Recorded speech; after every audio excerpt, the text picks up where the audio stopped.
എനിക്ക് ഇത്രയും കാലം ഒരു നല്ല ദാമ്പത്യം കിട്ടാത്തതിന്റെ കുശുമ്പാണോ എന്നതിന്റെ അപ്പുറത്ത് കുറച്ച് അഫയേഴ്സ് തുടങ്ങി. അതായത് അവിടെ ഒരു കണക്ഷൻ. ഇവൻ എന്ത് കണ്ടാലും പ്രശ്നമാണ്, ഇവിടെ തൊട്ടാലും പ്രശ്നമാണ്, അവസാനം കുടുംബത്തിൽ അമ്മയും പെങ്ങളടക്കം ഇവന് പ്രശ്നമാണ്. പക്ഷെ ഒരു മകൻ എന്ന രീതിയിൽ ഒരമ്മേനെ കുറിച്ചിട്ടും പെങ്ങളെ കുറിച്ചിട്ടും ഇങ്ങനെ പബ്ലിക്കായിട്ട് വന്ന് പറയുന്നുണ്ടെങ്കിൽ ഇവൻ എന്ത് തരം സാധനമാണെന്ന് എനിക്ക് മനസ്സിലാവാത്തത്. കാരണം രായ്ക്ക് ഇവൻ തന്നെ വന്ന് പറയും അച്ഛനെങ്ങനെയാണ് അമ്മേനെ അതുപോലെ ഉപദ്രവിച്ചു. ഇപ്പൊ ഇവൻ ചെയ്യുന്നത് ഇവന്റെ അച്ഛനെക്കാളും വലിയ കഷ്ടമാണ്. കാരണം അച്ഛൻ എന്താ പറയാ മദ്യപിച്ച് വന്ന് പ്രശ്നം ഉണ്ടാക്കുന്നു പറഞ്ഞു. ഇവൻ എന്തുണ്ടാക്കിയിട്ടാ പ്രശ്നം ഉണ്ടാക്കുന്നത്? അതും അമ്മയുടെ മുന്നിൽ ചോദിക്കുക, നിങ്ങൾക്ക് നല്ല ദാമ്പത്യ ജീവിതം കിട്ടാത്തതിന്റെ കുശുമ്പാണോ? ഏതെങ്കിലും മുന്നിൽ ഇതോടെ ചോദിക്കാൻ പറ്റൂടെ?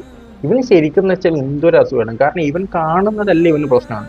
ഇവൻ മാത്രമേ ഉള്ളൂ ശരി, ഇവന്റെ മനസ്സിൽ ഇവന്റെ ഓളും മാത്രമേ ഉള്ളൂ ശരി, ബാക്കിയുള്ള എല്ലാവരും പ്രശ്നമാണ്.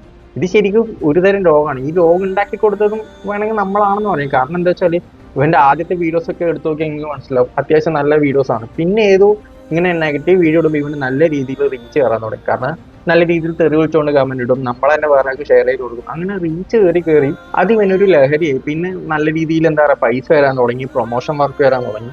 പിന്നെ ഇവന്റെ മനസ്സിലെന്താ ഫുൾ പ്രശ്നങ്ങൾ കണ്ടുപിടിച്ച് ഇതുപോലെ വീഡിയോ ഇടുക. അവസാനം വന്നിപ്പം കുടുംബത്തിലും പ്രശ്നം ഉണ്ടാക്കി വീഡിയോ. ഇതിപ്പം പക്ഷെ ഇത് എത്ര നാളത്തേക്കാന്ന് പറയാൻ പറ്റില്ല. കാരണം ഇതിനു മുന്നേ ഒരു ഫാമിലി ഉണ്ടായില്ലേ, പ്രണവ് പ്രവീൺ, ആ ഒരു ഫാമിലി പ്രഗ്നന്റ് ആയ ആ ഒരു പെണ്ണിനെ എന്തൊക്കെയോ ചവിട്ടിയെന്നോ കുത്തിയെന്നോ മാന്തിയെന്നൊക്കെ പറഞ്ഞിട്ട് അവസാനം ഫോർച്യൂണർ എടുത്ത് കുടുംബപരമായിട്ട് ഉല്ലസിക്കുന്ന വീഡിയോസ് നിങ്ങൾ എല്ലാവരും സോഷ്യൽ മീഡിയയിൽ കണ്ടിട്ടുണ്ടാവും.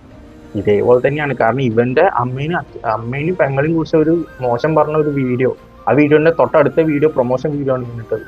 അത് കഴിഞ്ഞാൽ വീണ്ടും അടുത്ത അമ്മേനെയും പെങ്ങളെയും കുറിച്ച് വീണ്ടും മോശം പറഞ്ഞ വീഡിയോ. ഇനി അടുത്ത വീഡിയോ നോക്കി ഏതെങ്കിലും പ്രൊമോഷൻ വീഡിയോ ആയിരിക്കും. കാരണം ഇങ്ങനത്തെ വീഡിയോ ഇടുമ്പോൾ ആൾക്കാർ കാണാൻ കൂടുതലായിരിക്കും. കാരണം നെഗറ്റീവ് വീഡിയോസിനായിരിക്കും കൂടുതലും സോഷ്യൽ മീഡിയയിൽ റീച്ചും കമന്റും ഒക്കെ കിട്ടുന്നത്. കാരണം അതങ്ങനെയാണ്. അതിനാൾക്കാർ ഇവനും പ്രൊമോഷനും കിട്ടി, ഇവന് നല്ല റീച്ചും കയറും. പക്ഷെ സത്യം പറഞ്ഞ സ്വന്തം അമ്മേനും പെങ്ങളെയൊക്കെ പറഞ്ഞ് റീച്ച് ഉണ്ടാക്കി അതിൽ നിന്ന് പൈസ കണ്ടെത്തുന്നതിലും നല്ലത് പോയി ചാവുന്നതാണ്.